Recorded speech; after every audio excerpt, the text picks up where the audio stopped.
మనం ప్రస్తుతం greater infra వారి global nature view city venture ప్రాంగణంలో ఉన్నాం. వెంచర్ ని చూస్తుంటే చాలా అద్భుతంగా కనిపిస్తోంది. ప్రకృతికి చాలా దగ్గరగా ఉన్నట్టుగా అనిపిస్తోంది. ముఖ్యంగా గ్రేటర్ ఇన్ఫ్రా వారు భారత్ ఫ్యూచర్ సిటీకి దగ్గరగా ఈ యాచారం ప్రాంతాన్ని ఈ వెంచర్ కి ఎంచుకున్నట్టుగా కనబడుతోంది. ముఖ్యంగా ఈ ల్యాండ్ ఎంపిక కూడా గ్లోబల్ నేచర్ వ్యూ సిటీ అనడానికి సరిగ్గా సరిపోతుంది అనిపిస్తోంది. ఎందుకంటే ఇక్కడి ప్రకృతి, పచ్చదనం ఇవన్నీ కూడా మనకి నేచర్ ని దగ్గర చేస్తున్నట్టుగా అనిపిస్తున్నాయి. ఇక ఇవాళ ప్రారంభోత్సవ కార్యక్రమం జరగబోతోంది. ఈ కార్యక్రమానికి చాలా మంది రాబోతున్నారు. అలాగే యాజమాన్యం, కొనుగోలుదారులతో కూడా మనం మాట్లాడదాం. ఈ వెంచర్ గురించి చాలా విషయాలు తెలుసుకుందాం. ఒకసారి ఈ global nature view city venture గురించి డీటెయిల్డ్ గా మాట్లాడుకుంటే, ఇక్కడ మొత్తం ఇది 58 ఎకరాల్లో కనిపిస్తుంది.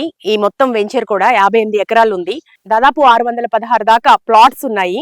ఇకపోతే ఈ వెంచర్ ఎయిర్పోర్ట్ కి చాలా దగ్గరగా ఉంది. అలాగే ప్రతిష్టాత్మక నాగార్జున సాగర్ ప్రాజెక్ట్ కూడా అతి చేరువలో ఉంది. ఫెసిలిటీస్ ఉన్నాయి, చాలా అడ్వాంటేజెస్ ఉన్నాయి. ఇక్కడ కనుక మీరు ప్లాట్ కొనుగోలు చేస్తే డెఫినెట్ గా ఇది ఒక ఫ్యూచర్ ఇన్వెస్ట్మెంట్ గా డెఫినెట్ గా ఉంటుంది అని ఇక్కడ చూస్తే తెలుస్తోంది మనకి.